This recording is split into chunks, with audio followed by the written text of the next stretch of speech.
로마서 16장 마지막입니다. 우리 로마서 16장에는 무난하라는 그런 인사말을 하면서 많은 사람들을 열거하고 있죠. 그래서 무난하라라는 게 같이 교제하라는 사실 뜻입니다. 그래서 오늘 이 로마서 맨 마지막에 있는 16장, 그 많은 사람들은 그 바울이 아는 그런 인물들입니다. 근데 바울이 아는 인물들이 지금 로마 교회에 있다라는 거죠. 근데 로마 교회에 바울은 한 번도 가본 적이 없습니다. 그렇죠? 가본 적은 없지만 자기가 전도하면서 만났던 사람들이 로마에 지금 있다는 거죠. 로마는 그 당시에 그 세계의 수도 아니었습니까? 그 당시 로마가 있었고 또 중국엔 장안이 있었고 가장 큰 세계의 중심지인데 그 중심지로 몰릴 수밖에 없는 것이죠. 그래서 그 중심지로 몰렸던 이유는 사실 여기 유대인들이나 이방인들은 많이 있지만 유대인들은 디아스포라는 것으로 많은 유대인들이 사실 핍박과 나라를 빼앗김과 그런 것들로 인해서 전 세계로 흩어진 겁니다. 우리나라도 마찬가지로 디아스포라를 겪었죠. 식민지배 그리고 많은 전쟁 통해 다른 나라로 이제 많이 이주를 하게 됐습니다. 그래서 돌아오지 못한 사람들도 있고 마찬가지로 이 유대인들도 많은 디아스포라로 전 세계에 흩어졌지만 그 중에서 로마에 많이 있다는 거죠. 그리고 오늘 이 많은 일꾼들을 보면은 여기 쭉 열거되어 있는 일꾼들을 보면 그 바울과 관계된 바울이 전도했던 사람, 바울이 만났던 사람도 있고 그리고 건너 알면서 같이 교제했던 사람들이 있다는 겁니다. 그 사람들을 이제 같이 로마 교회와 같이 교제하며 그 교회를 이루어 나가라라는 그런 편지를 하고 있는 겁니다. 그래서 첫 번째 인물이 여기 우리 자매 베베를 너에게 추천한다 라고 얘기를 합니다. 베베는 어떤 인물로 표현을 되면 겐그레아 교회의 일꾼이라고 얘기합니다. 겐그레아. 겐그레아가 어딘지를 안 하셔도 됩니다. 자유주의 학자들은 겐그레아가 어딘지 그런 것만 연구를 해요. 그래서 이게 틀렸다 맞았다 그런 것만 연구를 합니다. 그 도올 김용옥의 그 로마서 강해를 보면 그 본문의 강해는 별로 없어요. 근데 그 양반은 이제 자유주의 신학자이기 때문에 신학자인지 뭔지 모르겠지만 거기에 성경 원문들을 좀 헬라어로 열거를 하고 그 다음에 자기가 가진 지식들을 그냥 푸는 수준입니다. 본문으로 들어가진 않아요. 그래서 그 김용옥 그 교수 거를 보면은 바울이 천막을 짓던 그 텐트 메이커도 아니었고 바울은 시민권자를 얻었던 사람도 아니다라고 이렇게 얘기를 해요. 근데 여기 성경에는 시민권자라고 얘기를 하죠. 그런 분들은 이제 역사적인 고증을 통해서 이제 추측해서 연구를 한 거고 우리는 그런 역사적인 고증도 사실 필요하지만 그것이 중요한 것이 아니라 이 성경에 기록된 목적은 하나님께서 우리를 생명을 주시기 위한 책이기 때문에 이게 어디 지역이다 틀리다 맞다 이것보다 그것도 물론 중요하지만 그것보다 하나님이 이 책을 통해서 이 계시를 통해서 우리에게 생명을 주시는 것이다 라는 것에 포커스를 맞춰야 되는 것이죠. 이 겐그레아는 이 고린도 옆에 있는 그런 지역이라고 합니다. 거기에 이제 그 베베가 그 바울과 같이 이제 동역도 했겠죠. 근데 이 베베는 어떤 인물이냐? 여자예요. 자매. 그 당시 여자는 사람으로 취급을 안 했죠. 여자가 참정권이 생긴 게 2차 대전 후입니다. 얼마 안 됐어요. 서양에서도. 서양에서도 여자라고 하면 그렇게 인물로 취급을 못 받았던 게 바로 이 인간의 역사입니다. 2000년 전이면은 여자는 어떠한 권리가 없었던 인물이죠.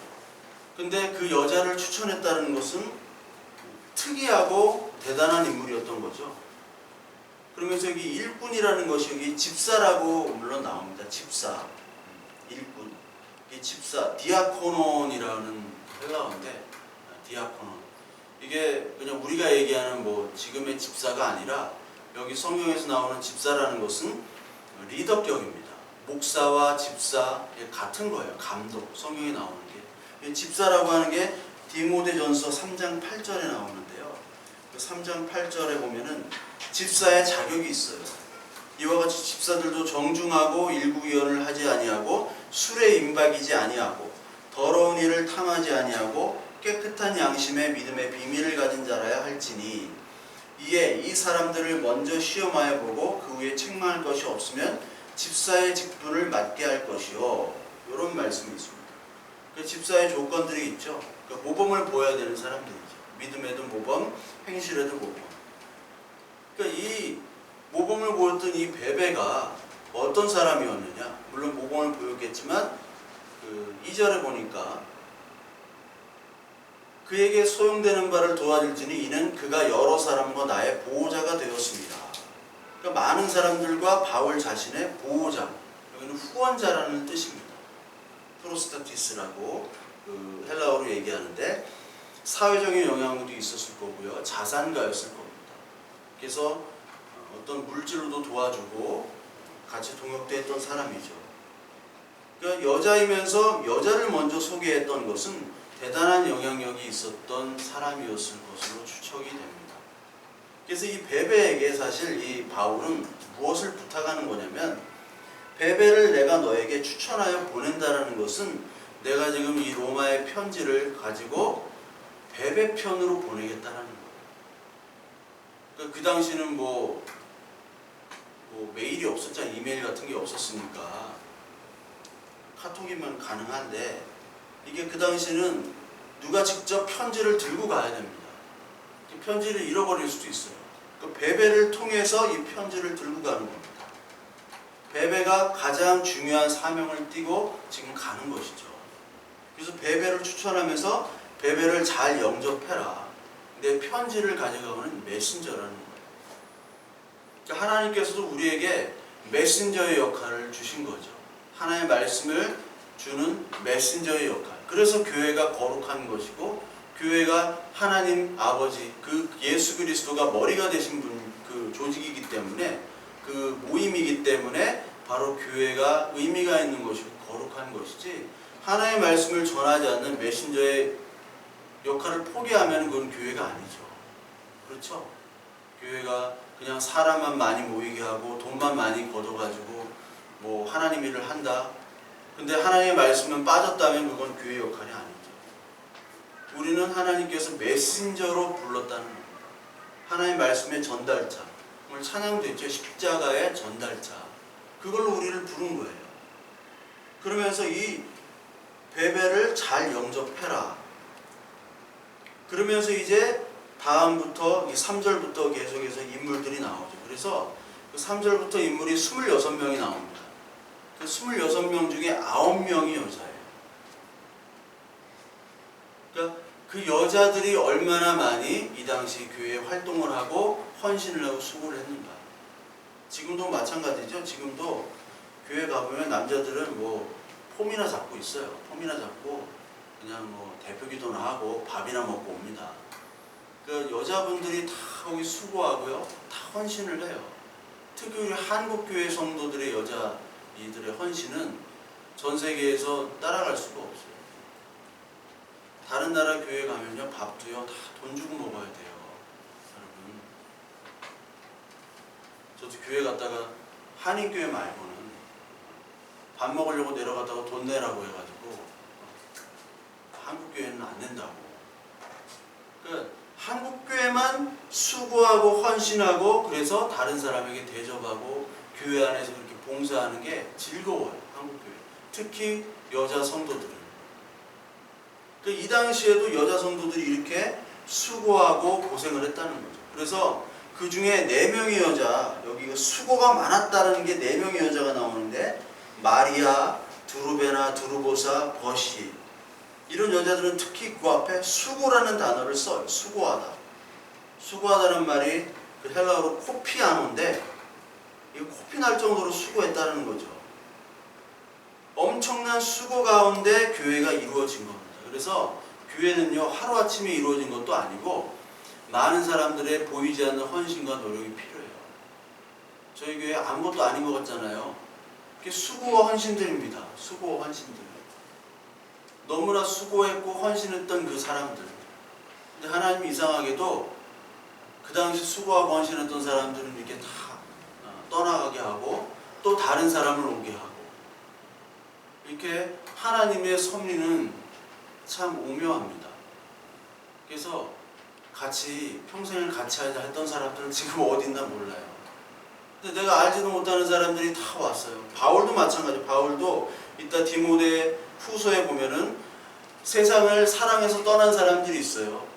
자기랑 이렇게 평생을 같이 하자, 복음을 전하자 했던 사람들이 다 세상을 향해서 떠났고, 생판 모르던 사람들이 갑자기 어느 아침에 와서 자기와 같이 교제하는, 그래서 같이 교제를 이루고 교회를 이루는 사람들로 이루어진 게 사도행전의 역사고요. 그리고 로마서와 교회 모든 역사들이 다 이렇게 그렇게 이루어진 겁니다. 그래서 특히 이 바울은 누구부터 소개를 하면 브리스가와 아굴라, 3절에 보십시오. 브리스가와 아굴라, 브리스길라라고 불리죠. 브리스길라 많이 들어보셨죠. 브리스길라와 아굴라. 또 여자가 먼저 나와요. 브리스길라가 여자인데 여자가 먼저 나와요. 남자 아굴라 남편은 뒤로 나옵니다. 그래서 초대교회 때 여자의 지도력이 얼마나 컸는지. 초대교회 때는요, 많은 사람들이 노예였고 여자들이 많았어요. 남자들은 사실 되게 강팍하거든요. 말씀을 들을 때도 얼마나 잘하나 보자, 얼마나 좀 그 설교를 좀 평가를 많이 해요. 근데 여성분들은 뭐 웃기거나 울리거나 감동만 되면은 이제 좋아하거든요. 재미난 얘기. 그러니까 여자친구 사귈 때 남자들은 재미난 얘기를 맨날 준비해야 돼요. 여자들은 꼭 재미난 얘기를 해달라고. 저 용어도 항상 재미난 얘기를 준비하고 있어야 돼요. 안 그러면 사귈 수도 없어요. 그러니까 여자가 이만큼 많은 교회에, 전 교회에 지도력을 가지고 있었다는 거죠. 특히 브리스길라와 아굴라는 고린도 교회에서 만난 인물입니다. 고린도 교회.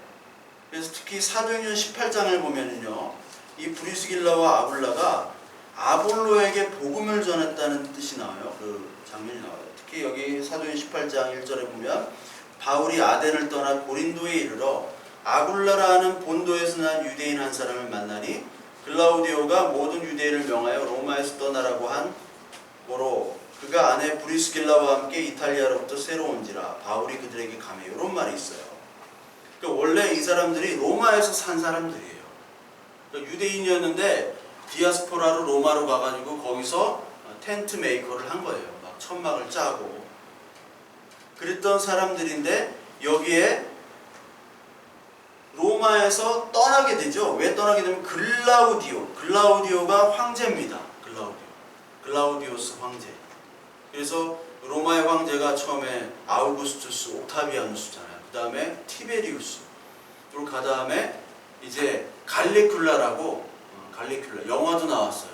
굉장히 그 네로 버금가는 그런 아주 난폭하고 아주 그런 황제가 갈리큘라였고, 그 다음에 글라우디오 황제입니다. 그 다음 글라우디오 황제 다음에 네로 황제예요. 그러니까 글라우디오 황제 때 이 예루살렘에 큰 기근이 있었다고 또 나오고요. 그리고 그때 로마에서 유대인들을 다 축출해요. 그러니까 유대인들의 역사는요, 핍박의 역사입니다. 2000년 동안 핍박만 당했어요.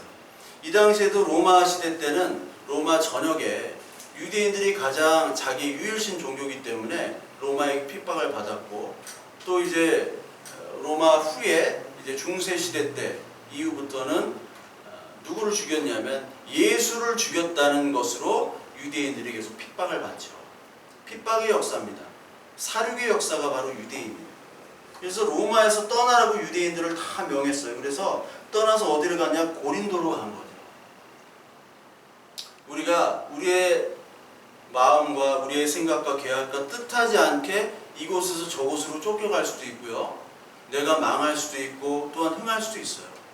내 원치 않는 그런 모습 속에서. 내가 원치도 않는데 이런 일이 벌어졌는데 결국은 고린도 가서 누구를 만나냐면 바울을 만난 거예요. 그러니까 하나님께서는 바울도 계속 쫓겨다녔죠. 여기저기 여행하면서 복음을 전했듯이 복음을 전하다가 만나서 보니까 이 사람이 원래 로마에서 살던 사람이네.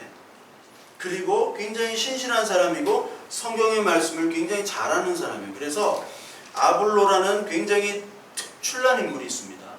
성경에서 아볼로파, 게바파, 바울파가 있는데 그 정도로 아볼로가 굉장한 영향력을 지녔던 교회 지도자예요. 왜냐하면 말을 너무 잘해요. 아볼로가 말에 타고난 사람.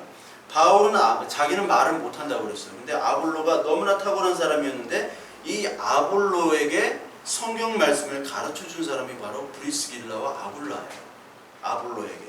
그래서 사도행전 18장을 보면요, 18장 24절에 알렉산드리아에서 난 아볼로라는 유대인이 에베소에 이르니 이 사람은 언변이 좋고 성경에 능통한 자라. 성경에 능통한 자긴 해요. 언변이 좋고. 그런데 그가 요한의 세례만 알따름이라 그렇게 나와요. 요한의 세례. 요한의 세례. 요한은 세례의 요한이죠. 세례 요한은 회개하라만 얘기했어요. 회개하라. 어떤 구약에 머물러 있는 인물입니다.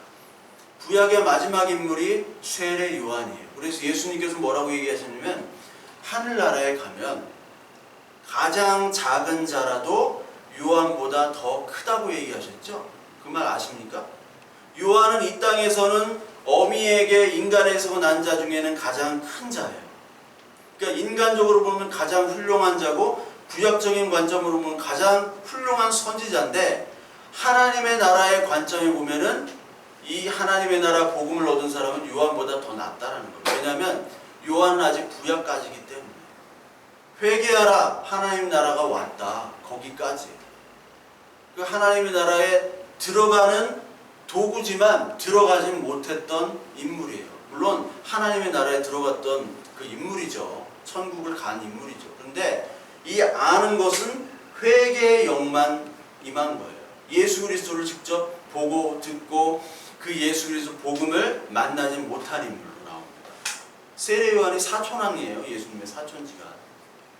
근데 요한의 세례만 알았던 이 아볼로를 회당에서 담대히 말하거늘 브리스길라와 아볼로가 듣고 데려다가 하나님의 도를 더 정확하게 풀어 이르더라. 그러니까 하나님의 말씀을 어느 정도 알긴 아는데 구약 정도밖에 모르는 거예요. 그래서 하나님의 말씀을 데려다가 더 정확하게 알려줬던 인물이 브리스길라와 아굴라예요. 그러니까 얼마나 이상적인 그런 부부입니까? 그 이상적인 부부를 이 로마에서 쫓겨난 이 이상적인 브리스길라와 아굴라를 고린도에서 만나서 그들과 교제를 한 바울이었대요. 그래서 그 브리스길라와 아굴라가 이제 글라우디오 황제가 죽고 지금 편지는 네로 시대입니다. 그때 다시 로마로 돌아간 이야기를 한 거예요. 다시 로마로 돌아가서 브리스길라와 아굴라가 지금 로마에 있는 겁니다. 그 로마에 있는 브리스길라와 아굴라에게 문안하고 그들과 같이 교제해라. 그래서 그들은 내 목숨을 위하여 자기들의 목까지 내놓았나니 나뿐 아니라 이방인의 모든 교회도 그들에게 감사하니라. 5절에 또 저희 집에 있는 교회도 문안하라. 이런 말이 있어요. 저희 집에 있는 교회. 브리스길라와 아굴라가 로마에 있는 집이 있는데 그게 예배당으로 사용된 겁니다. 그래서 로마 교회는요, 지금처럼 우리처럼 뭐 어떤 건물을 크게 져가지고 그런 형편이 안 됐어요. 왜냐하면 그 네로 로마에 핍박이 있었기 때문에. 그래서 어떤 교회 형태였냐면 가정의 교회였습니다. 그래서 좀 집이 좀 넓고 좀 사람이 모일 수 있는 몇몇 가정들이 모여서 거기서 모여진 그런 구역. 지금 뭐 구역 예배 같은 걸 하잖아요. 지금 뭐 목이다, 셀이다 그렇게 얘기하지만 그런 구역별로 나눠가지고 몰래 예배를 드리는 게 바로 이 로마 교회였어요. 그래서 가정교회였습니다. 그래서 저희 집에 있는 교회, 그런 표현을 하는 거예요. 여러분 마가 다락방에서 기도를 할 때 오순절 성령이 강림을 했죠. 성령 강림을 할 때 그때 마가 다락방이었습니다. 그리고 사도행전 16장 40절에 보면 루디아의 집에서 예배를 드렸다고 얘기를 해요. 그 루디아의 집이 바로 교회였습니다. 그리고 빌레몬서에 보면 빌레몬의 집에서 교회가 이루어졌죠. 그 예배당이 바로 집이었다는 거예요. 예배당. 그 사실 예배당이 어떤 건물을 줘야 되고 이런 개념들을 사실은 없는 겁니다. 교회는. 없어요. 언제부터 시작되느냐? 로마가 기독교를 공인한 후부터, 그리고 국교로 인정된 394년부터는 그때는 교회 예배당을 줬어요. 예배당을 크게 줬습니다. 그것이 하나님의 좋아하는 일인 줄 알고. 근데 그때부터 교회는 타락한 거예요. 거기에 국가 권력과 재물과 모든 후원들이 다 들어오니까 돈이 그렇게 많으면은요, 여러분, 타락을 할 수밖에 없죠. 권력이 그렇게 많아요. 교황이 뭐예요? 교회와 황제를 플러스한 거예요, 교황이. 그러니까 로마 캐톨릭에는 그 많은 재산과 건물과 그것들을 가지고 자기가 황제 역할을 하는 겁니다. 마찬가지로 교회를 크게 줬다. 크게 질 수 있죠, 필요에 따라. 근데 그것에 따라오는 우리의 죄성들이 나타날 수밖에 없어요. 지금도 중국 교회 같은 데 보면 다 가정교회잖아요. 지하 비밀교회. 북한도 지하 비밀교회죠. 그 핍박을 받는 곳은 다 지하 비밀교회, 가정교회입니다. 그 가정교회를 통해서 하나님께서 이 은혜의 역사를 이루어주신 것이죠. 그래서 브리스길라와 아굴라에게 이런 교회를 주시고 거기서 문안하라고 얘기하면서, 또한 에베네도라는 인물이 또 나오죠. 에베네도는 아시아에서 그리스도께 처음 맺은 열매다. 첫 열매. 그 에베네도가 처음, 그 전에는 나오지 않은 인물인데 에베네도가 처음 맺은 열매다. 얼마나 귀한 인물입니까? 첫 전도를 했는데 아시아에서 그가 복음을 받아들인 인물이라는 거예요. 그리고 6절에 보면 마리아, 그리고 안드로니고와 유니아, 이런 인물들이 쭉 나옵니다. 그 안드로니고와 유니아는 그 부부였던 것 같아요. 그리고 여기 보니까 내 친척이란 말이 계속 나옵니다. 내 친척. 내 친척이요 나와 함께 갇혔던 안드로니고와 유니아, 7절에. 그리고 11절에 보면 내 친척 헤로디온에 문안하라. 이 친척이란 말은 자기의 친척이 아니라 같은 유대인 동료였다는 거예요. 즉 어떻게 보면 옛날에 바울은 바리새파 유대인이었죠. 바리새파 유대인이었던 사람, 동료들, 가장 가까웠던 그 사람이 예수 그리스도의 복음을 듣고 지금 로마로 갔다는 겁니다. 얼마나 이게 은혜예요. 옛날에 그리스도를 핍박하고 그리고 교회를 핍박했던 저 예수쟁이들, 저 개독들 이렇게 욕했던 사람들이 같이 욕했던 바울이었어요. 근데 바울이 예수 그리스도를 만나서 그 다메섹에서 회심을 한 후에 자기가 전도 활동을 하다 보니까 나와 같이 그렇게 그리스도 교회를 비방하고 그 사람들을 잡으러 다녔던 그 사람들이 나와 같은 자가 되어 있는 거예요. 이 얼마나 큰 은혜입니까? 여러분들 기독교인들 중에서도 안티크리스찬이었다가 기독교인이 됐던 사람들이 굉장히 많아요. 저도 그런 사람 중에 하나였습니다. 안티크리스찬으로 머물다가 기독교인이 됐을 뿐만 아니라 지금은 하나님의 말씀을 증거하는 사람이 된 사람들이 많아요. 이게 어떻게 이루어지냐? 하나님의 전적인 은혜죠. 전적인 은혜로 이런 인물들이 다 이루어진 겁니다. 거기에 또 어떤 인물이 나오냐? 여기 뭐 나기수, 아리스토블루 이런 사람들이 또 나와요. 나기수, 아리스토블루. 여기 10절에 보니까 아벨레에게 문안하라, 아리스토블루의 권속에게 문안하라, 이런 말이 나오죠. 아리스토블루의 권속. 아리스토블루라는 사람은 그 헤롯 가문, 헤롯 왕 알죠? 헤롯 왕. 벌레에 먹여 뭐 죽었다 이런 헤롯 왕. 헤롯 왕의 손자입니다. 아리스토블루. 그 손자 가문에서 일했던 일꾼들이었을 거라고 추정을 해요. 그러니까 그 손자 가문, 헤롯 왕의 손자 가문에서 일했던 노예들, 일꾼들이 바로 하나님 예수 그리스도를 영접했다는 거죠. 그리고 여기 나기수라는 게 나와요. 나기수. 여기 11절에 보면 나기수. 뭐 몇 기수야 뭐 그런 게 아니라 이상한 이름이 나기수. 나르키수스예요. 나르키수스. 그러니까 여러분 그 이상한 발음들이 있죠. 막 바로. 아이돌 중에서도 바로가 있는데 바로 이게 파라오예요. 파라오. 느부갓네살. 느부갓네살도 역사학적으로는 다른 발음이에요. 나기수, 나르키수스도 그 클라우디우스 황제 때 로마 귀족의 아주 유력한 아주 로마 귀족이었다고 해요. 그러니까 그들의 노예와 하인들이 다 하나님을 믿고 이제 교회를 이룬 거죠. 그리고 여기 버시라는 사람이 나와요. 버시. 그 12절에 보니까 버시. 그리고 드루베나 드루보사는 트리피나 트리포사예요. 영어 발음으로는. 그러니까 하여튼 이런 사람들, 버시는 페르시아계입니다. 그러니까 이런 사람들이 다 모였어요. 남녀노소, 귀족, 노예, 그리고 유대인, 이방인 다 모였습니다. 헬라인. 이게 바로 교회인 거예요. 이게 바로. 근데 그 사람들이 모여가지고 복음에 목숨을 바쳤다, 은혜를 나눈 동역자다, 주 안에서 인정을 받았다, 주 안에서 택하심을 입었다, 주 안에서 수고를 했다라는 것이 그 앞에 문장에 수식해주는 형용사가 거기 다 포함이 되어 있잖아요. 목숨을 바치고 인정받고 택하심을 받았고 주 안에 수고했다. 그러니까 그리스도 안에서 육체와 어떤 그런 모임과 인종과 그런 계급을 다 초월한 모임이 바로 교회라는 겁니다. 로마서나 다른 서신서 중에 가장 중요한 주제가 뭐냐면 유대인과 이방인은 하나라는 거예요.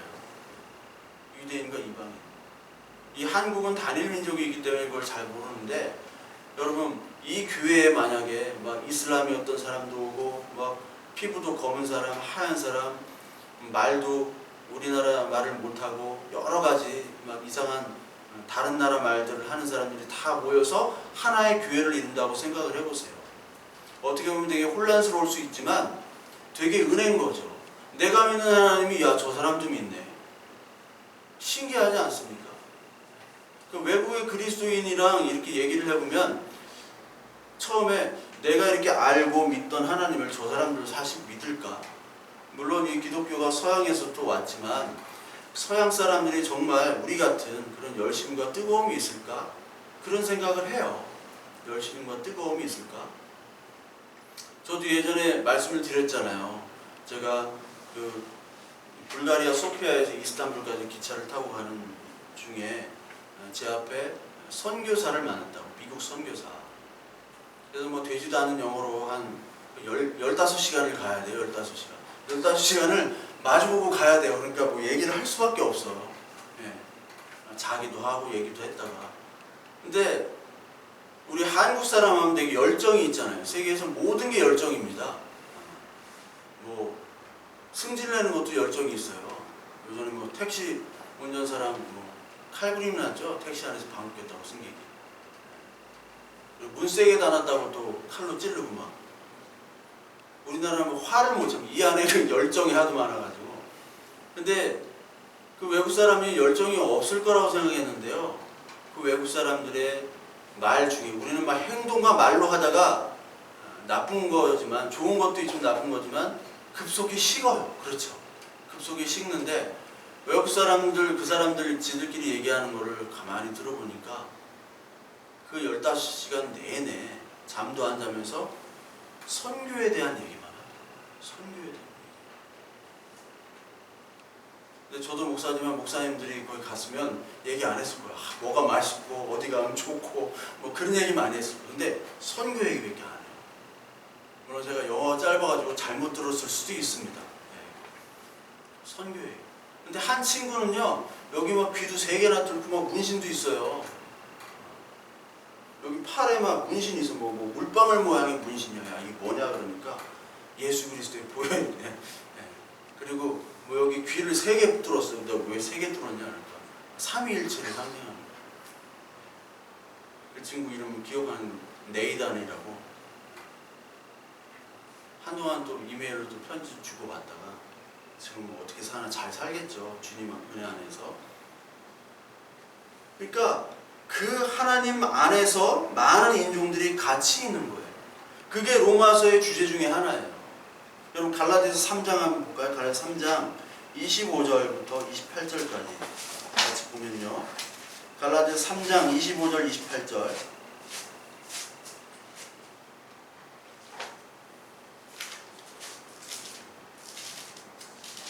같이 읽겠습니다. 믿음이 온 후로는 우리가 초등교사 아래 있지 아니하도다. 너희가 다 믿음으로 말미암아 그리스도 예수 안에서 하나님의 아들이 되었으니 누구든지 그리스도와 합하기 위해 세례를 받은 자는 그리스도로 옷을 입었느니라. 너희는 유대인이나 헬라인이나 종이나 자유인이나 남자나 여자나 다 그리스도 예수 안에서 하나니라. 이 말씀이 있어요. 유대인, 헬라인, 종이나 자유인, 남자, 여자 다 그리스도 안에서 하나다. 이 하나를 보여주는 게 바로 교회입니다.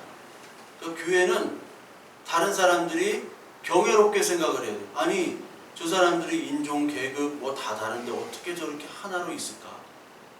교회에서 가장 어리석은 사람이 나 얼마 가졌어. 나 얼마 봉사했어. 내가 이 교회 졌어. 나 백인이야. 나 우월해. 나 어느 지역 부자 동네 살아. 이거 자랑하는 사람이 가장 어리석은 사람일 뿐만 아니라 이 사람은 예수 그리스도를 믿지 않는 사람이에요. 그렇게 자랑할 수가 없습니다. 주 안에서만 자랑하라. 그리스도만 자랑하라. 왜? 내가 자랑했던 모든 것들은 바로 그리스도를 대적하는 거기 때문에 교회에서 그걸 자랑하는 것은 그리스도를 대적하는 거예요. 바울이 고백했듯이 이게 교회의 고백이어야 됩니다. 다 하나여야 돼요. 교회는. 이런 교회들이 사도행전에 또 나옵니다. 사도행전 13장을 보면요. 안디옥 교회가 나옵니다. 안디옥 교회. 13장 1절 보면 안디옥 교회에 선지자들과 교사들이 있으니 곧 바나바와 니게르라 하는 시므온과 구레네 사람 루기와 분봉왕 헤롯의 젖동생 마나엔과 및 사울이라. 이런 말씀이 있습니다.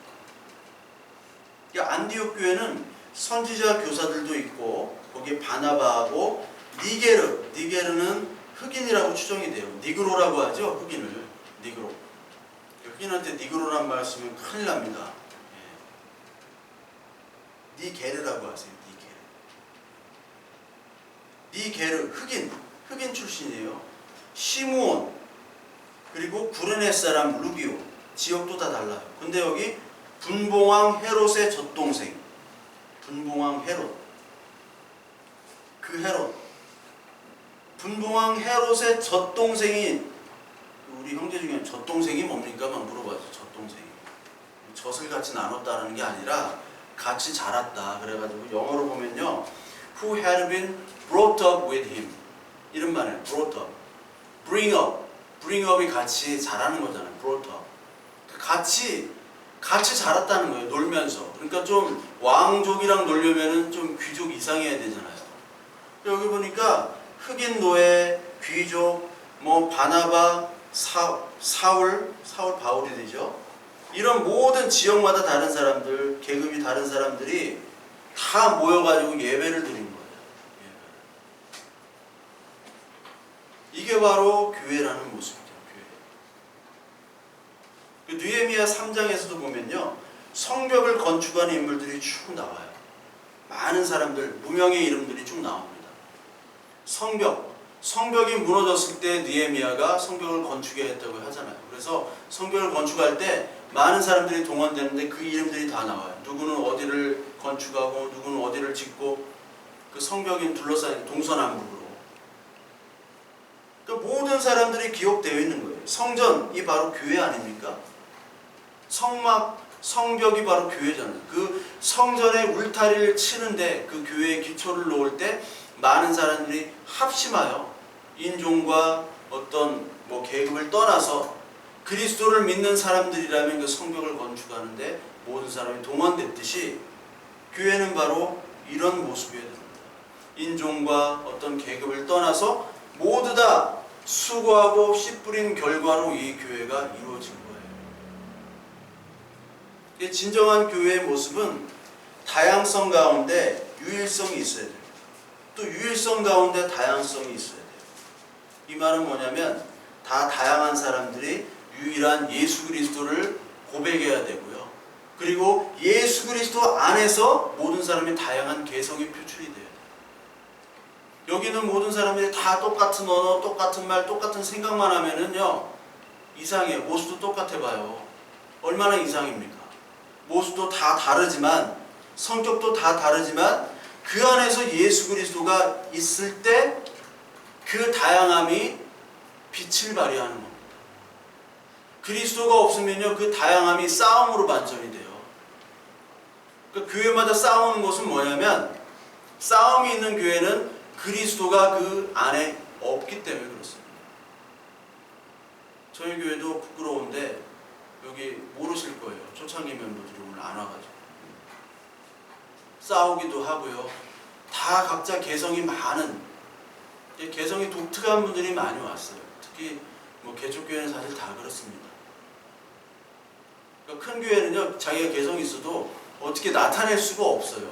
보이지도 않고. 근데 작은 교회는 뭐 예배 끝나고 막 말도 안 되는 얘기를 하는 분들도 있고, 그런 분들이 계속 나오면요, 또 기존에 있는 분들이 저 사람 나오면 나 안 나올 거예요. 이런 사람들이 있어요. 그러다 보니까 개척교회는요, 어려움이 뭐냐면 조금 사람이 모였다가 또 흩어져요. 모든 개척교회의 아픔입니다. 그러니까 그런 다툼이 있었고 그런 모습들이 있었어요. 저도 미성숙하고 교인들도 미성숙하고 늘 시행착오에 다른 사람들 많이 왔다가 어떤 때는 또 많이 왔다가 또 많이 빠져나와요. 그런 시행착오 속에서 뭘 바라보냐면 하나님 앞에서 내가 개인적으로 더 바로 서야겠다라는 것이 그때마다 느껴지더라고요. 그래서 교회는요, 이게 같이 가야 됩니다. 개인의 성숙과 그리고 다양성 가운데 그 안에 하나됨이 같이 가야 돼요. 하나 되려면요, 개인적인 성숙이 있어야 돼요. 축구 같은 거 우리나라가 왜 전술이 안 되냐면 개인기가 없어서 그래요. 브라질 애들은 개인기가 좋기 때문에 뭐 전술이 없어도 됩니다. 네 마음대로 하라고 하면 잘해요. 그럼 동네 축구가 어려울까요? 더 힘들까요? 아니면 그 국가대표가 뛰는 축구가 더 힘들까요? 체력적으로. 동네 축구가 더 힘듭니다. 국가대표는 그 실력들이 비슷비슷하기 때문에 그 앞에 자기의 포지션만 잘하면 돼요. 근데 동네 축구는요, 이게 너무너무 힘들어요. 제가 뭐 축구를 하도 많이 해가지고 지금 허리 아파서 못하지만, 제가 공격하다 보면은 수비가 엉망이에요. 그럼 수비까지 가야 돼요. 수비하다 보면 또 공격하러 가야 돼요. 이게 막 죽겠어요. 막. 패스를 주려고 해도 패스를 주면 뺏기는데 패스 줄 수도 없어. 나 혼자 몰고 가야 돼. 죽겠는 거예요. 손흥민이 와도 아마 죽을 것 같아요. 패스할 데가 없어. 그러니까 개인의 신앙, 개인 기가 있어야지 전술이 되고 팀워크가 되는 거예요. 마찬가지입니다. 우리 한 명 한 명이 그리스도 안에서 바로 설 때 그것이 교회가 연합이 될 수 있어요. 그 연합이 되려면 한 명 한 명이 성숙이 되어져야 됩니다. 제가 아는 그 동기 목사님이 그 조선족이에요. 조선족인데 그 구로 뒷설 단지 있죠. 가산 거기서 이제 목회를 하는데 조선족이랑 중국인 목회를 해요.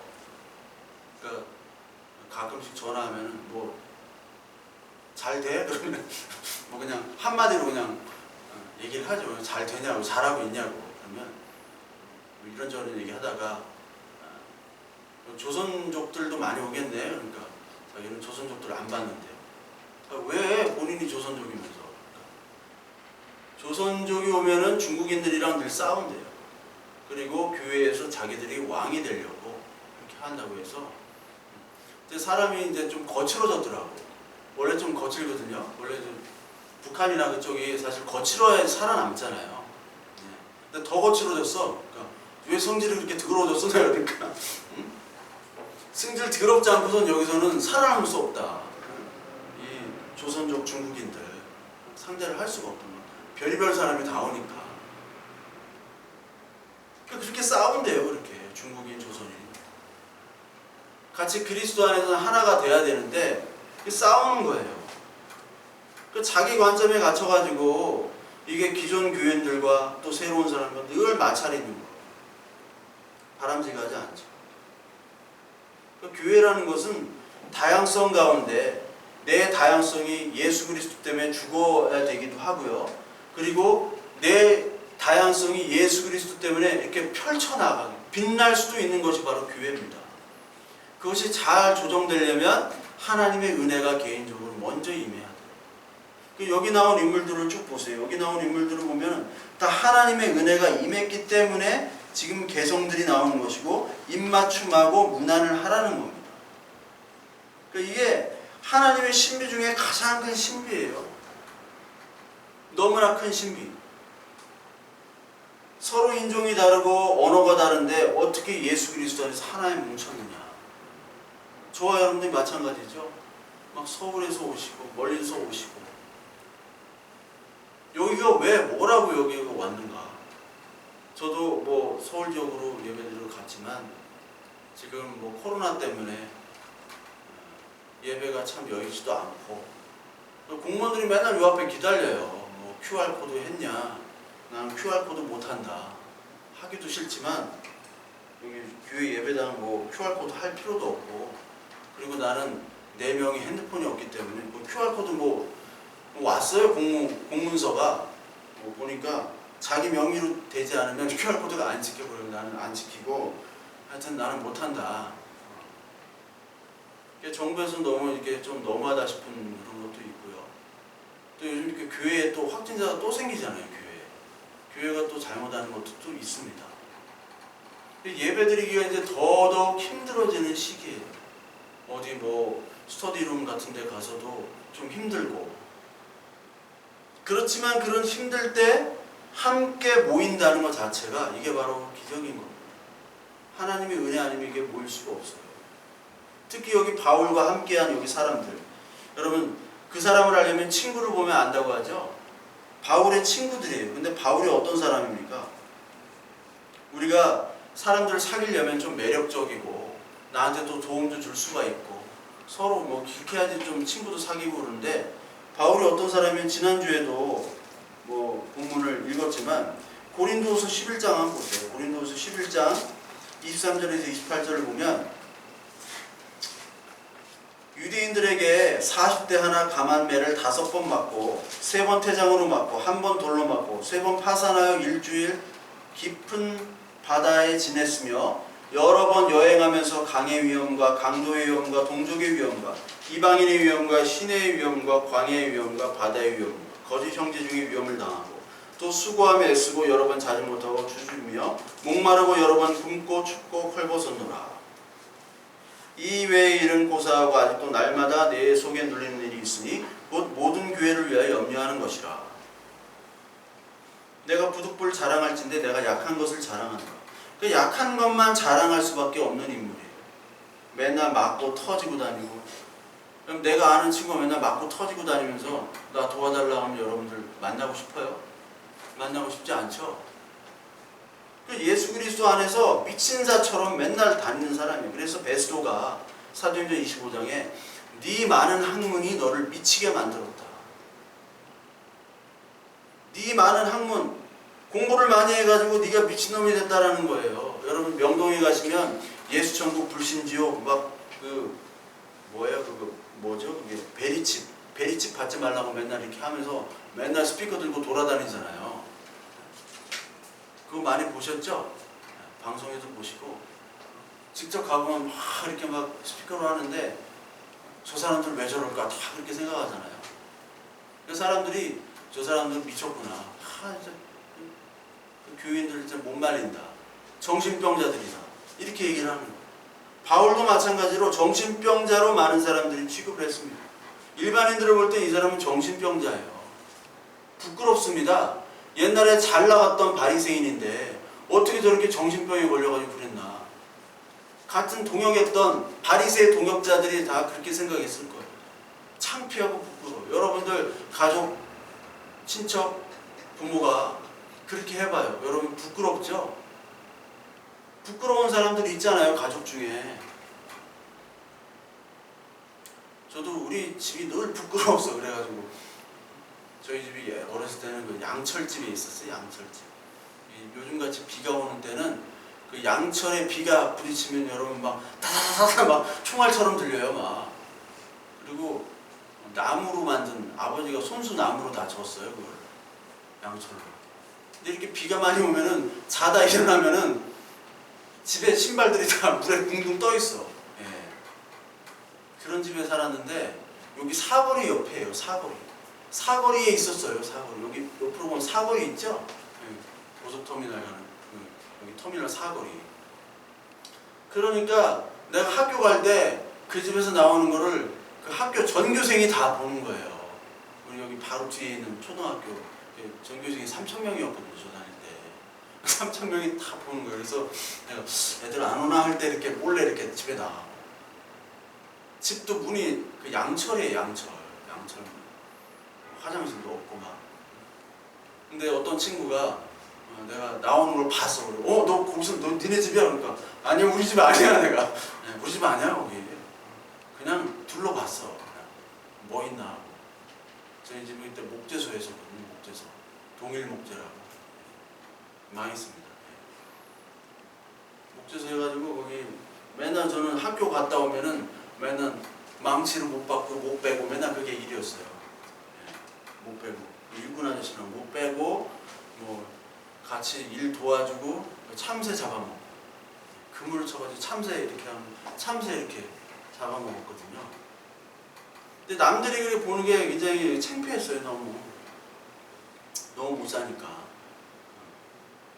집에 맨날 물 막 붕붕 떠 있고 비 오는 날은 그냥 자동으로 방주가 돼요. 방주.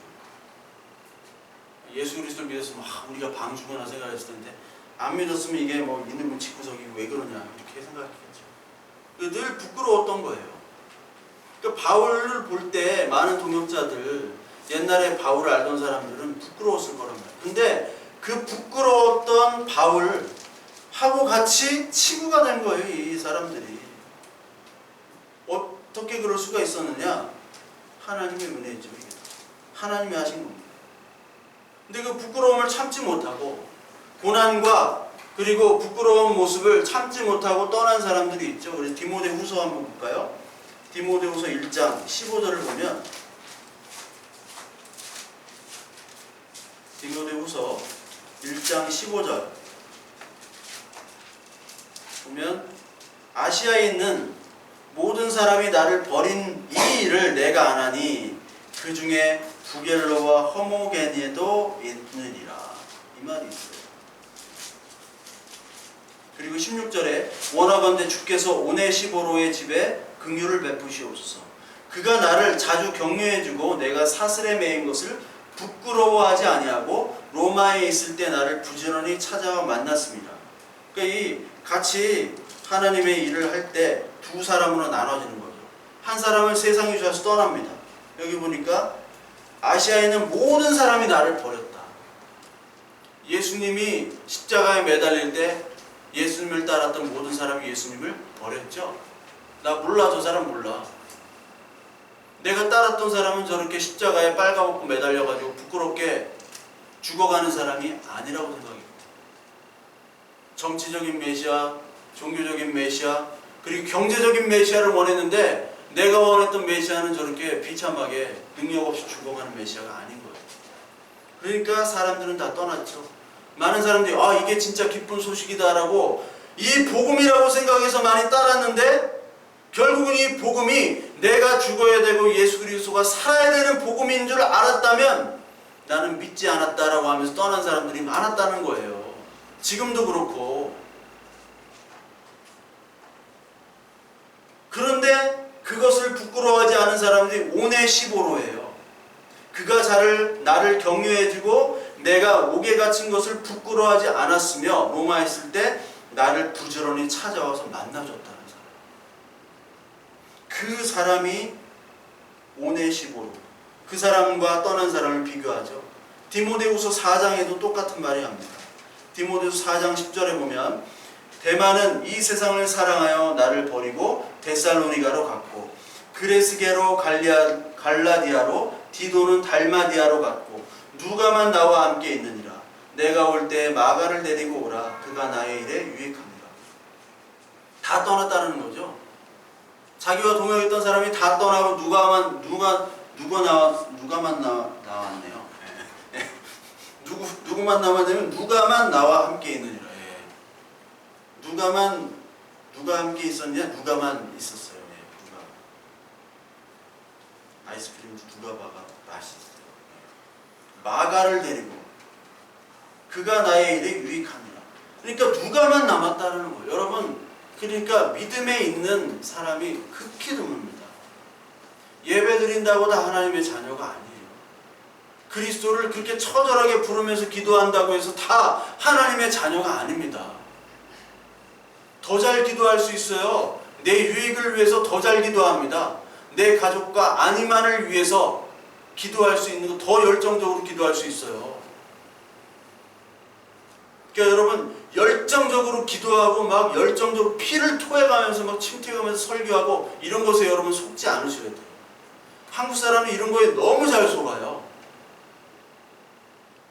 저도요, 철야기도, 금요 철야기도 인도만 10년째 저만 했어요. 저만. 아무도 안 하고. 왜냐면 제가 찬양 목사로만 다 이렇게 취업이라고 하면 그렇고 뭐라고 해야 되나 그게 하여튼 청빙도 아니고 담임. 하여튼 제가 철야기도 인도하면요, 인도하고 찬양하면 옆 교회 왔어요. 우리 옆 교회 항의, 제 자랑이 좀 자랑인데 항의하러 왔어요. 막 왜 빼가냐고. 그러니까 그 인도할 때 어떻게 했습니까? 제가 막 고함을 지르고 막 발광을 했죠. 그게 최고 쉬운 거예요. 막 소리 질러가면서 찬양하고 기도하고 막 설교하고. 그게 최고 쉬워요, 사실. 1000명 있으면 더 소리가 커지고요. 10,000명 있으면 더 소리가 커져요. 더 신명이 나게 합니다. 더 신명 나게 하면 사람은 뭐라고 생각해요? 아, 하나님의 은혜를 입어서 저렇게 하는 거예요. 아니에요, 여러분. 자기가 신나서 하는 거예요, 자기가. 하나님은 야, 하지 말라고 하세요. 하지 마. 사람이 보는 것과 하나님이 보는 건 전혀 다릅니다.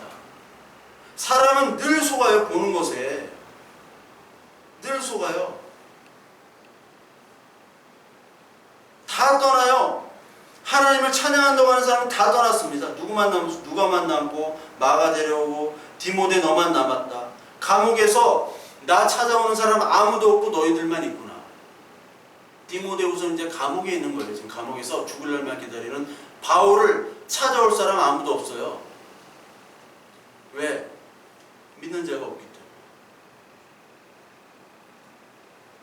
때문에. 여러분, 우리는 주 안에서 하나, 요한복음 15장 말씀처럼 그리스도는 포도나무와 우리는 가지잖아요. 딱 붙어있는 엔 크리스토스라는 말이 인 크리스토, 인 크라이스트는 바로 하나님 안에서 붙어있다라는 거예요. 꼭 붙어있는 거예요. 하나님 안에서. 하나님이 꼭 붙어있게 하는 거예요. 그 속에서만 교제할 수가 있는 거예요. 그 속에서만 수고하고 사랑할 수가 있는 겁니다. 이게 가장 큰 이적이에요. 가장 큰 기적입니다. 사람 보려고 교회에 오는 사람들은 이 하나님의 신비를 알 수도 없고 느낄 수도 없습니다. 하나님께서 우리를 예수 그리스도로 사귀라고 문안하라고 바울을 통해서 오늘도 얘기하고 계세요. 그러니까 우리의 사귐은 기본이 어떤 것이 되냐면 예수 그리스도 안에서만 사귈 수 있는 거예요. 요한일서 우리 한번 볼까요? 요한일서 찾아봅시다. 요한일서 1장 3절을 우리 볼게요. 요한일서 1장 3절 같이 읽겠습니다. 요한일서 1장 3절 같이 읽습니다. 우리가 보고 들은 바를 너희에게도 전하면 너희로 우리와 사귐이 있게 하려 함이니 우리의 사귐은 아버지와 그 아들 예수 그리스도와 더불어 누림이라. 여기 분명히 나와 있죠. 우리의 사귐은 아버지와 그의 아들 예수 그리스도와 더불어 누림이라. 예수 그리스도라는 매개가 없으면요, 우리는 성도 간의 교제가 이루어질 수가 없습니다. 저도 뭐 예전에 친구들 별로 없었지만 친구들이 다 없어지더라고요. 왜? 예수 그리스도 안에 있으니까 이제 만나서 할 얘기가 없어요. 만나서 뭐 술 담배 하면서 막 이 얘기 저 얘기 돈 얘기 뭐 직장 얘기 그런 것만 하잖아요. 그러니까 제가 할 얘기가 없어요. 술도 끊었고 담배도 끊었고 직장도 없고 그러니까 할 얘기가 없어. 무슨 얘기만 있냐? 예수 그리스도 안에서 아, 나 이렇게 산다. 은혜롭게 산다. 그래도 하루하루 어렵지만 그래도 은혜로 기쁨으로 감사함으로 산다. 요것만 주장할 수 있는 거예요. 그것만 주장할 수 있는 사람들이 모인 곳이 교회예요. 그것으로 사귀라는 거예요. 여기 문안하라 사귀라. 그리스도를 자랑하고 그리스도 안에서 감사하며 기뻐하며 그런 핍박 중에서도 살아가면서 감사하며 교제를 나누라는 거예요. 그리스도를 나누라는 거예요. 우리가 모여서 무슨 얘기를 하겠어요? 우리가 사는 얘기도 하고 뭐 그런 얘기도 다 하죠. 근데 그 가운데 결국은 하나님의 은혜로 우리가 예배하며 살아간다는 것. 그 고백으로 시작해서 그 고백으로 끝나는 곳이 바로 교회죠. 그러니까 교회에서는 절대로 뭐 누구 자랑, 교회 어떤 목사님은 참 맨날 그냥 뭐 자식 자랑, 며느리 자랑, 손자 자랑 그런 것만 해요. 왜 그런 자랑을 하는지 모르겠어요. 그 자랑하고 월급 받아요. 너무 좋아. 모세 엄마랑 똑같아. 자기 아들 키우면서 월급 받은 여자는 모세 엄마밖에 없잖아요. 아기 키우면서 월급 받은 사람이 있습니까? 없죠. 자기 자랑하는 꼬마 월급 받아요. 어떤 목사들은. 잘못된 거죠. 그리스도 안에서 붙어있기 때문에 그리스도 안에서 교제할 수 있게 만들어주신 거예요. 고린도전서 1장 한번 또 볼까요? 고린도전서 1장 9절을 보겠습니다. 1장 9절. 로마서 바로 뒤에 있어요. 1장 9절 같이 읽습니다. 너희를 불러 그의 아들 예수 그리스도 우리 주와 더불어 교제하게 하시는 하나님은 미쁘시도다. 그리스도와 더불어 우리 교제하는 하나님 정말 신실하시다. 하나님이 이렇게 해주셨다. 우리 인간의 힘으로는 안 된다 라고 하는 겁니다. 세상은요 귀신과 교제를 해요. 지금 돈 귀신, 뭐 물질 귀신, 음란 귀신, 별 귀신들이 다 있죠. 그것과 이제 교제를 하는 겁니다. 고린도전서 10장에 보면 10장 20절에 이방인의 제사를 얘기하면서 귀신과의 교제를 얘기합니다. 고린도 교회가 그런 이방인 무상숭배 음행으로 아주 유명했던 그런 지역이에요. 무릇 이방인이 제사하는 것은 귀신에게 하는 것이요 하나님께 제사하는 것이 아니니 나는 너희가 귀신과 교제하는 자가 되기를 원하지 아니하노라. 너희가 주의 잔과 귀신의 잔을 겸하여 마시지 못하고 주의 식탁과 귀신의 식탁을 겸하여 참여하지 못하리라. 여기서 말하는 제사는 우리가 막 비나이다 그런 제사나 뭐 명절 때 드리는 제사가 아니에요. 제사, 귀신에게 하는 제사는 사실 우리가 지금 세상적으로 살고 있는 모든 행태가 바로 귀신의 제사인 겁니다. 교회에 다녀도요, 세상에 뭐 자기가 투자한 돈, 그리고 자기의 뭐 권력 유지, 그리고 자기 관심사, 이걸로 관심을 쏟고 거기에만 몰두하는 사람들은 다 귀신의 제사를 드리는 거죠. 귀신과 교제하는 거예요. 사탄이 가장 원하지 않는 건 하나님과의 관계를 떨어뜨리는 거예요. 특히 교회에 와서 하나님과 관계를 떨어뜨리는 거예요. 교회에 와서. 사탄이 교회 다니지 말라고 안 하잖아요. 교회 열심히 다니라고 합니다. 열심히 봉사하고 헌신하고 기도하고 말씀 보고 열심히 하라고 그래요. 사탄이 예수님한테 열심히 말씀 가지고 얘기하잖아요. 유혹하잖아요. 열심히 해라. 그래야 사람들도 좋아하지 않느냐. 똑같아요. 우리에게도. 똑같이 말씀으로 우리에게 유혹합니다.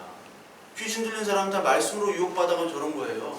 말씀을 문자로 봐요. 그냥 자기 원하는 대로 봐요. 하나님과의 교제가 아니라 귀신과의 교제입니다.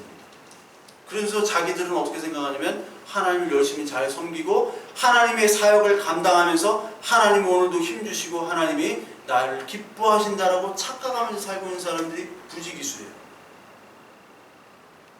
귀신과 교제하면서 귀신인 줄로 모르고 하는 사람들이 너무나 많다는 겁니다. 저와 여러분들은 내가 귀신과 교제를 하는지 아니면 하나님과 교제를 하는지 서로 살피면서 보살펴주면서 같이 나눠주고 말씀을 전하고 그들에게도 충고를 해요. 이게 주 안에서의 교제예요. 그러니까 너는 그냥 뭐 네가 알아서 해. 네가 알아서 하나님과 관계해. 물론 그것도 있지만 서로 뭐 목사니까 목사님한테 뭐 저러면 안 되겠다. 그런 거 없어요. 목사나 여기 있는 모든 사람들이 다 하나의 성도입니다. 그렇기 때문에 목사에게, 목회자에게 얘기를 해요. 목사님, 이런 교제를 하시면 좋겠습니다. 제가 부족했군요. 감사합니다. 이렇게 해야 되는 게 교제입니다. 자매님, 형제님, 이런 게 부족합니다. 이렇게 하셔야 됩니다. 이러면 안 됩니다. 이게 교제죠. 목사님한테 어떻게 감히 그래. 감히라니요. 그러면 그저 그러다가 하나님 떠나고 지옥 가면 어떡합니까? 하나님이 그러실 거예요. 왜 너 전 목사한테 충고 안 했냐? 목사님한테 어떻게 그래요? 집사인데. 집사고 목사가 없어요. 성경에 목사란 단어가 있나요? 여러분, 목사란 단어를 찾아보세요. 성경에. 없습니다. 집사, 감독 이런 건, 장로 이런 건 있어요. 다 같이 쓰이는 거예요. 다 하나님의 성도예요. 그 안에서 교제를 하는 겁니다. 하나님께서 오늘 바울과 그 로마에 있는 바울의 동역자들을 통해서 교제하라. 저와 여러분들 뭘 교제하는? 그리스도를 교제하는 겁니다. 그러려면 하나님의 말씀을 바로 알아야 되고요. 내가 그리스도의 십자가의 전달자가 되면서 동시에 하나님의 말씀 안에서 내가 얼마나 큰 은혜를 받았는지를 깨닫고 그리고 말씀을 전해야 되면서 동시에 하나님의 영인지 이게 귀신의 영인지 분별할 수 있는 그런 영을 갖게 해달라고 말씀을 보시고 연구도 여러분 스스로 하셔야 되고 그 하나님께 그것을 놓고 기도하셔야 됩니다. 그것만 남습니다.